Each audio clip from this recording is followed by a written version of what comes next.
Hello mga kabataang makabayan! Welcome sa Araling Panlipunan with Ma'am Ivy, ang inyong digital classroom para sa mas makabuluhan at makulay na pag-aaral ng Araling Panlipunan. Handa na ba kayo? Tara na at simulan ang ating paglalakbay. Pag-aaralan natin ang nakaraan para sa mas maliwanag na kinabukasan. Magandang buhay! Mabuting tao! Welcome sa pinaka-legendary na garden build ever. Pero, hindi to basta-basta tanim lang mga besh. Sa Roblox world na to, magtatanim tayo ng knowledge tungkol sa mga OG na kabihasnan sa Mesopotamia, ang Sumer at Akkad. Think of it like this. Bawat info, parang seed na tinatanim natin. Tubigan mo ng curiosity, dilig-diligan ng creativity, and boom! May ancient civilization kang fully bloomed. So, maghanda na kayo. Magbibihis tayo bilang historical gardeners at aalamin kung paano nagsimula ang writing system, ziggurats, at unang empire ever. Let's grow this timeline! Sa paksang ito, ay malalaman natin kung paano nagsimula ang kabihas ng Sumer. Parang planting the first seed sa history garden. Kaya naman, focus tayo. Ito ang goals natin today. Alright class, bago tayo mag-start sa ating Roblox-inspired garden quest, basahin muna natin ang kasanayang pampagkatuto.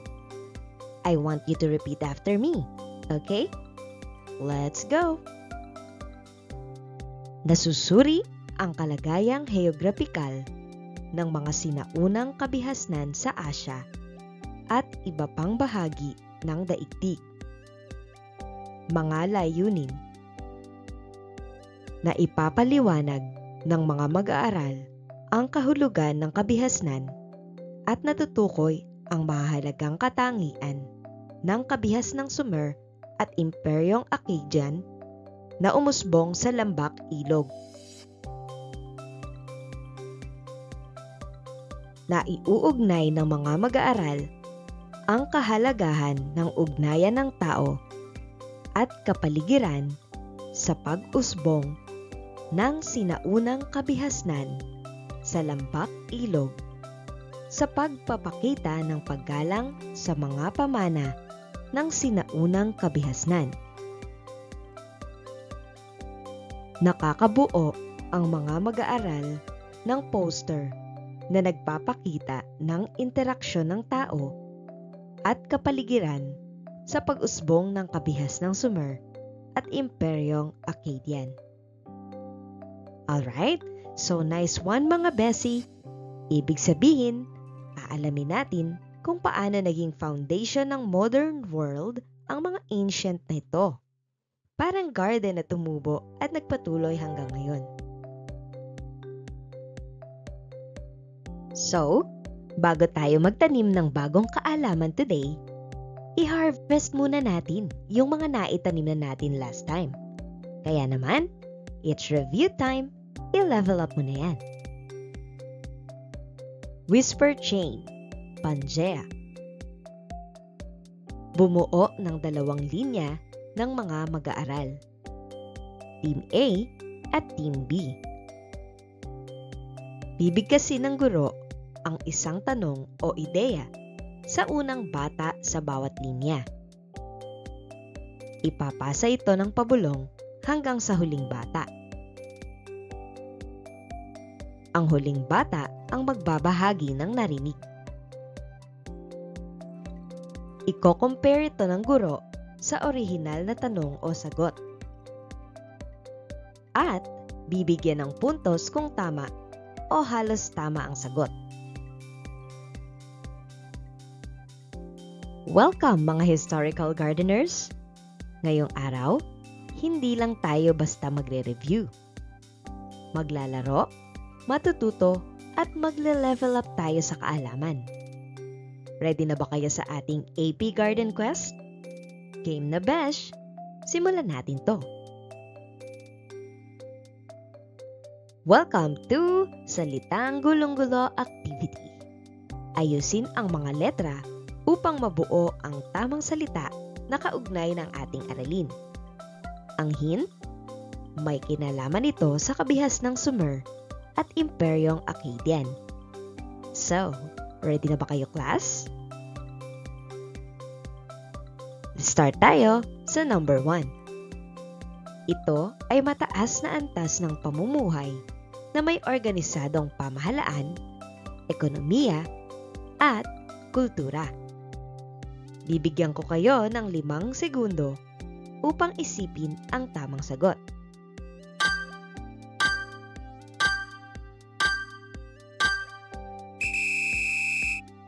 Tamang sagot ay kabihasnan. Ang sinaunang mga tao na bumuo ng unang imperyo sa daigdig ng Mesopotamia.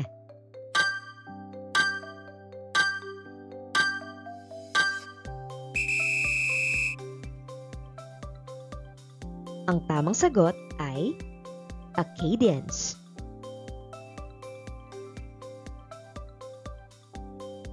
Unang kabihasnan sa rehiyon ng Mesopotamia.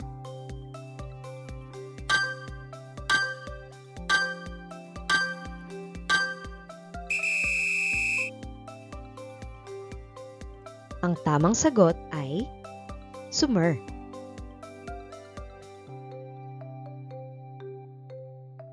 Luwad na pinagsusulatan ng mga sinaunang Sumerian.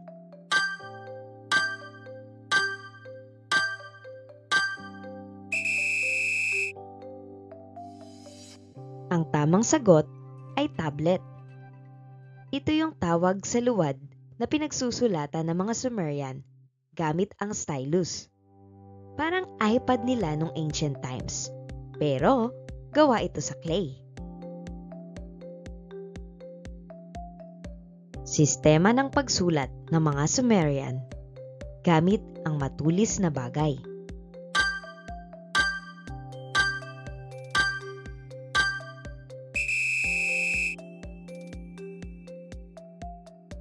Ang tamang sagot ay cuneiform.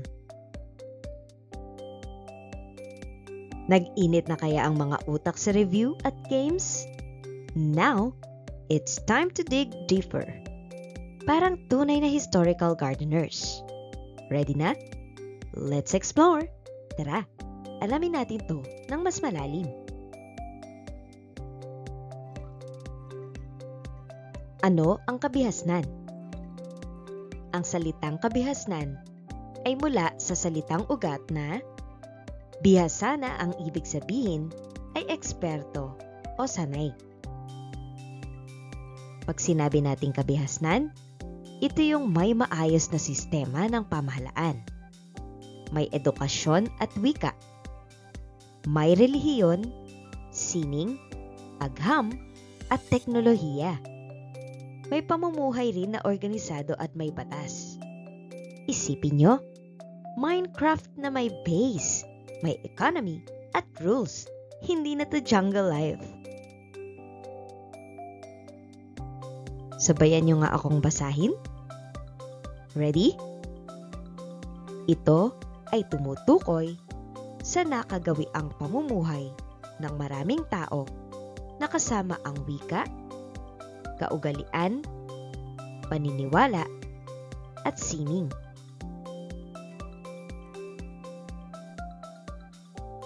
Saan nagpasimula ang mga kabihasnan?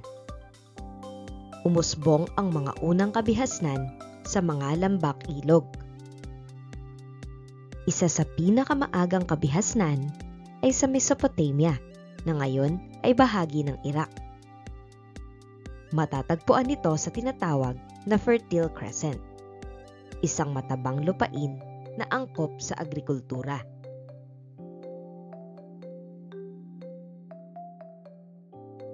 Narito ang mga mahahalagang ilog sa kabihasnan. Ilog Tigris at Ilog Euphrates, dalawang mahalagang ilog sa Mesopotamia. Ang mga ilog na ito ay pinagkukunan ng tubig para sa patubig sa agrikultura. At dahil dito, naging posible ang pag-unlad ng mga kabihasnan. So, recap tayo. Ang Tigris at Euphrates, ito ang dynamic duo ng Mesopotamia. Sila ang nagsusupply ng tubig sa mga sinaunang tao para sa patubig at farming. Dahil sa dalawang ilog na to, naka-level up ang pamumuhay. From survival mode to kabihasnan unlocked. Narito ang mga kabihasnan na umusbong sa Mesopotamia. Repeat after me. Sumerians, Akkadians, Assyrians, Babylonians. Alright, very good. So, kung Mesopotamia ang server, sila ang mga top ranking clans. Iba-ibang strengths, pero lahat may ambag sa history. Mga unang lungsod sa Mesopotamia: Uruk, Nippur, Lagash. Ang mga ito ay sentro ng politika, relihiyon, at ekonomiya ng sinaunang kabihasnan. Sila ang OG na lungsod ng Mesopotamia. Parang mga main server kung saan nangyayari ang lahat. Dito, umiikot ang politics, ang gobyerno, relihiyon, at kalakalan. Kaya naman, kung wala sila, walang civilized life noon. Kabihasnang Sumer, taong 2,900 hanggang 2,350 BCE, before Common Era or before Christ. Lokasyon: matatagpuan sa Mesopotamia na bahagi ngayon ng Iraq na nasa pagitan ng dalawang ilog, ang Ilog Tigris at Ilog Euphrates. Kung may perfect location para sa unang kabihasnan, ito na yon. Between two rivers. May tubig, may farming, may buhay. At ang Sumer, legit starter base ng ancient world. Ang galing, di ba? Kalagayang heograpikal. Ang Sumer ay nasa Fertile Crescent, matabang lupa sa pagitan ng dalawang ilog. Mainit at may tuyong klima, kaya't umaasa sila sa agos ng irigasyon. Imagine this, parang farming sa Roblox, pero naka-hard mode. No rain, no problem. Basta may irrigation skill, ito'y unlocked. Gumawa sila ng mga kanal or irrigation canals upang patubigan ang mga pananim. Dahil sa mayamang lupa at tubig, naging sentro ito ng agrikultura at kalakalan. Sumer was the farming hotspot. Parang sila yung unang nag-build ng irrigation system sa survival mode ng ancient world. Amazing, right? Narito ang mahalagang ambag ng kabihasnang Sumer. Cuneiform, unang sistema ng pagsulat sa daigdig, ginamit sa relihiyon, ekonomiya, batas, at panitikan. Nakasulat sa mga clay tablet gamit ang stylus. Yung stylus, parang ancient ballpen. Imaginein mo to, walang Google Docs, walang Notes app.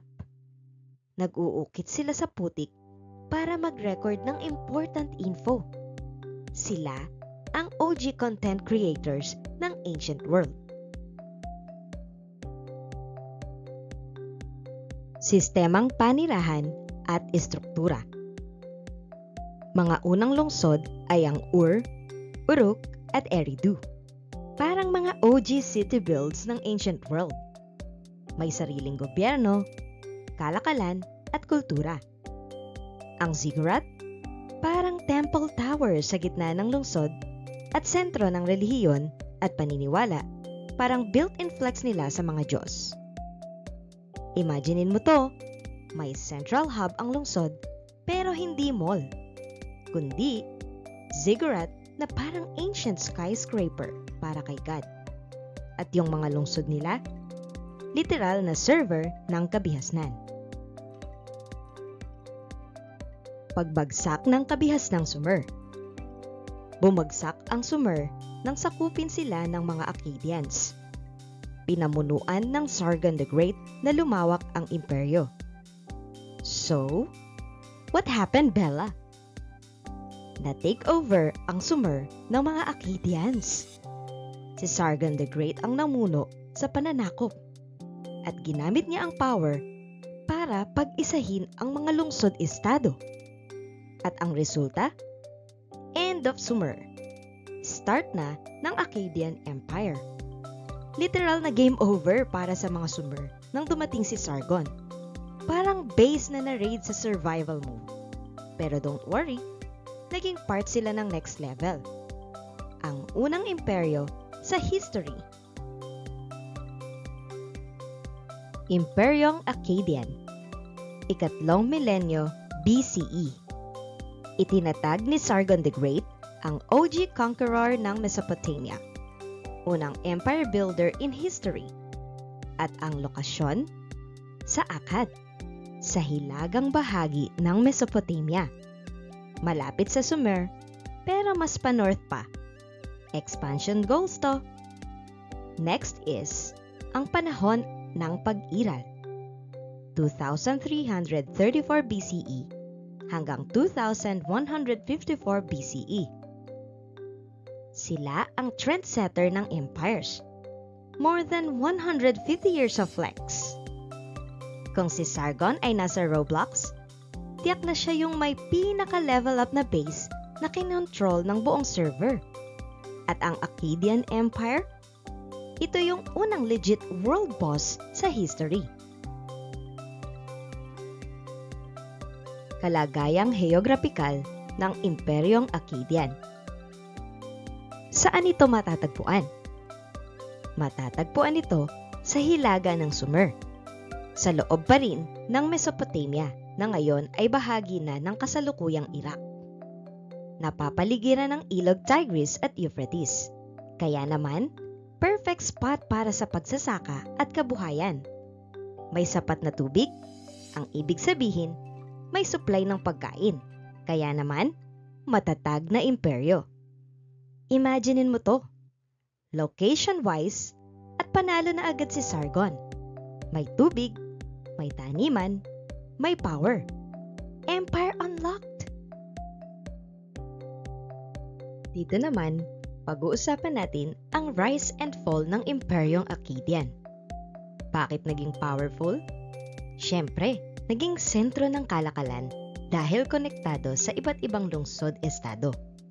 Mabilis ang palitan ng mga produkto, kultura, at power.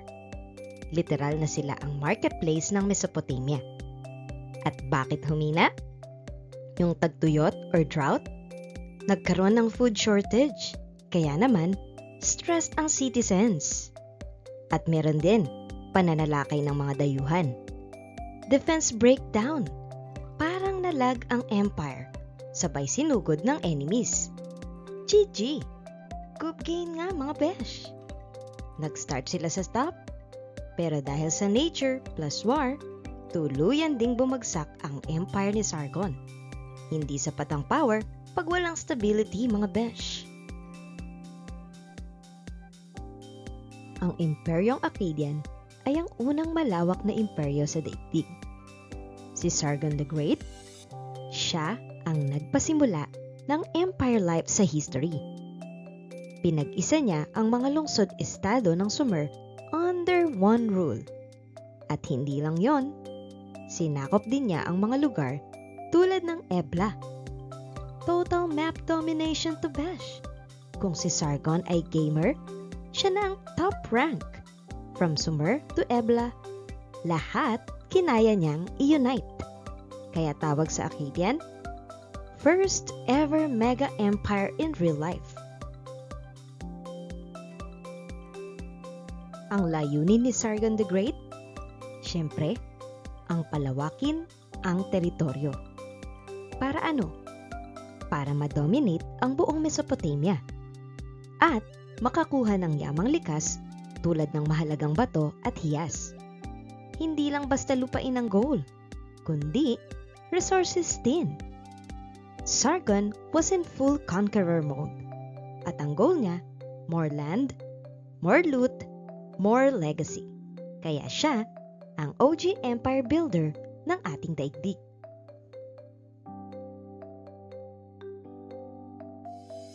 Sistemang pamana ng kapangyarihan. Hereditary succession? Saan kaya nagsimula ang trono-tronuhan? Ano to? Ito ang unang beses sa kasaysayan na ipinasa ng hari ang kapangyarihan sa kanyang anak. Dito, nagsimula ang sistemang monarkiya o hereditary succession. Ang anak niyang lalaki o minsan babae ang otomatikong magiging susunod na hari o reyna. Parang mana ng trono, hindi pinipili ng tao, kundi ipinapasa sa kadugo. Kaya naman may salitang royal bloodline kasi ang kapangyarihan ay nananatili sa iisang pamilya. So real talk tayo, parang password to na hindi mo sinasabi sa lahat. At ipinapasa lang sa next legit na may title. Ito ang unang dynasty drop sa history. Like passing the crown sa family server, like OG family legacy vibes. Malakas na hukbong sandatahan. Pinatatag ni Sargon ang kanyang imperyo sa pamamagitan ng malawak at organisadong hukbo. So, bakit ito big deal? Kasi naman, hindi lang siya basta leader. Strategist din siya. May army na parang legit military server sa ancient world. Si Sargon, hindi lang basta empire builder, kundi isa siyang war general. Siya ang nagpauso ng secure the base mindset gamit ang army. Sining at arkitektura ng Imperyong Akkadian. Art flex ng mga war legends. Kilala sila sa naturalistic at three-dimensional na estilo ng sining. Mas realistic ang anyo at hindi stick figures. Pinapakita ang emosyon, galaw, at kapangyarihan ng mga tao. Isang halimbawa dito ay ang Stela of Naram-Sin. Ito ay isang carved stone na nagpapakita ng epic na tagumpay sa digmaan. Si Naram-Sin, apo ni Sargon. Siya ay nag-flex sa taas ng bundok, parang boss level. Art na may meaning, hindi lang pampaganda, kundi pang story time ng history. So, kung may IG noon, itong si Stela na to, ang cover na photo ni Naram-Sin. Literal na pinost sa bato ang war wing niya. Ang pagbagsak ng Imperyong Akkadian. So, even legends fall mga besh. At ang mga dahilan ng pagbagsak? Una, ang pananakop ng mga Gutian. Na-ambush sila mula sa east. IRL invasion alert. Pangalawa ay ang pagkakawatak-watak dahil sa panloob na suliranin. You know, nagka-clash sa loob ng team. So, walang teamwork, no empire. Ang ikatlo, ang tagtuyot plus bagsak ang kabuhayan. No rain, no grains. Ang farming, deads. Ang economy, nag-crash. At ang aftermath, nang bumagsak ang Akkadian Empire, pumalit ang dinastiya ng Ur. Siyempre, may new rule, new vibe, at new dynasty. Parang Sargon's Empire got uninstalled. Too many bugs or yung mga problems na na-crash ng Gutian. Tapos, nireformat ng Ur Dynasty.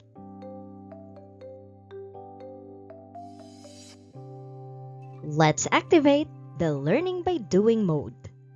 Okay class, tapos na ang lecture. It's time to move to IRL, in real life. I-on ninyo ang creativity, collaboration, at confidence. Kasi, hands-on na tayo ngayon. Kaya naman, let's G!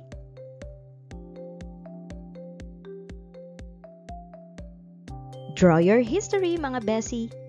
Narito tayo sa poster making. Bubuo kayo ng poster na nagpapakita ng interaksyon ng tao at kapaligiran sa pag-usbong ng kabihas ng Sumer at Imperyong Akkadian. Gagamitin ninyo ang rubric sa susunod na slide. So, this is not just art. This is historical storytelling. Gamitin ang kulay, hugis at creativity para magkwento ng sinaunang kabihasnan. Bibigyan ko kayo ng 10 minuto para gawin ito. Good luck!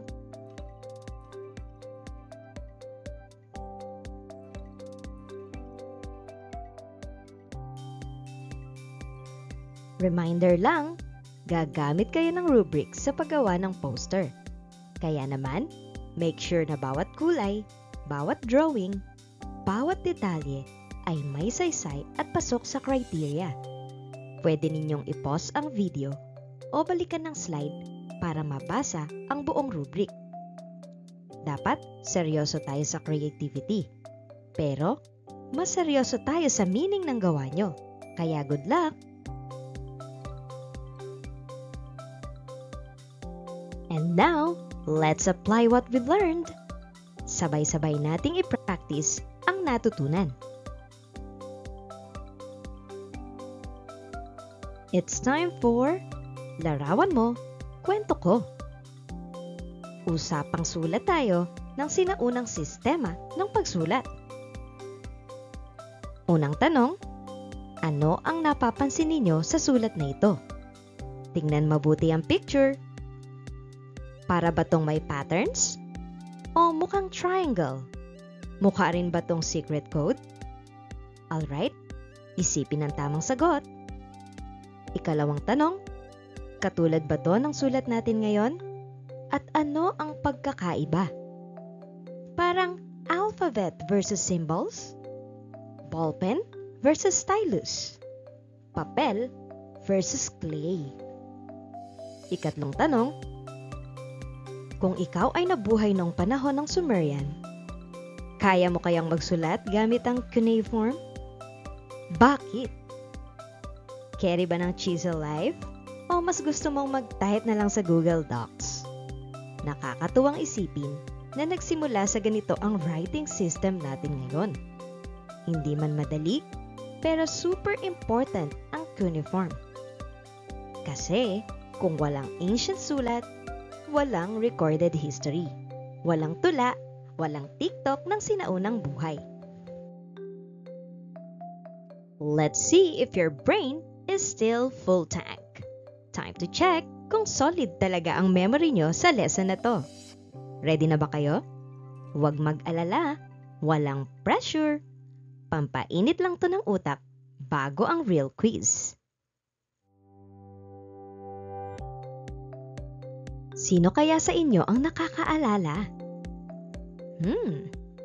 Ano ang ibig sabihin ng kabihasnan?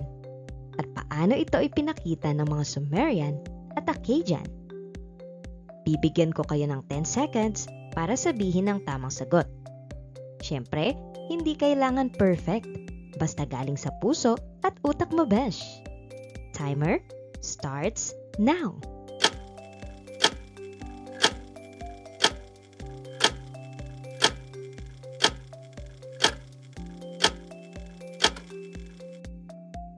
Ayan. Sige nga.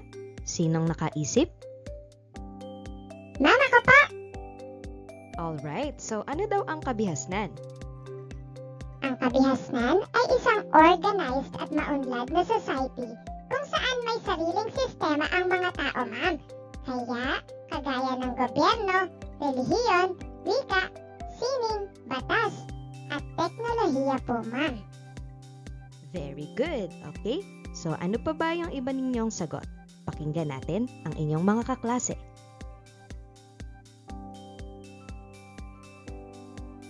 Alright, bago tayo mag-log out sa lesson today, what's the T?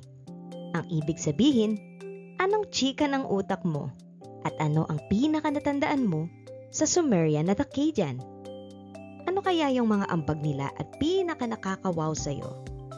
Kung ikaw ay nabuhay noon, Team Sumerian ka ba o Akkadian? Ano ang ginawa o ginamit mong paraan para mas maunawaan ang pagkakaiba ng kabihas ng Sumer at Imperyong Akkadian? Mama ko po. Ang ginawa ko po ay nag-compare ako ng leaders nila. Parang si Sargon yung may main character energy. Ginawa ko rin silang Roblox base. Sumer simple. Akkadian ay Empire vibes. Ayan, may natatandaan naman pala. So, punta na tayo sa ating pagtataya. Ayun na nga mga besh. From cuneiform to empire takeover. Grabe ang na-travel natin. Mula kabihas ng Sumer hanggang Imperyong Akkadian. Ngayon, alam na natin kung paano nila binuo ang unang lungsod at paano sila namuno at paano rin naman sila bumagsak. Hindi lang sila parte ng kasaysayan, sila rin ang nagsimula ng civilized life in real life. At dahil level up na ang utak ninyo, it's time to check kung gaano kakasolid sa natutunan mo. Good luck sa inyong pagtataya. Hindi ito paunahan, kundi palaliman ng sagot. Kaya focus lang, think smart, and give your best.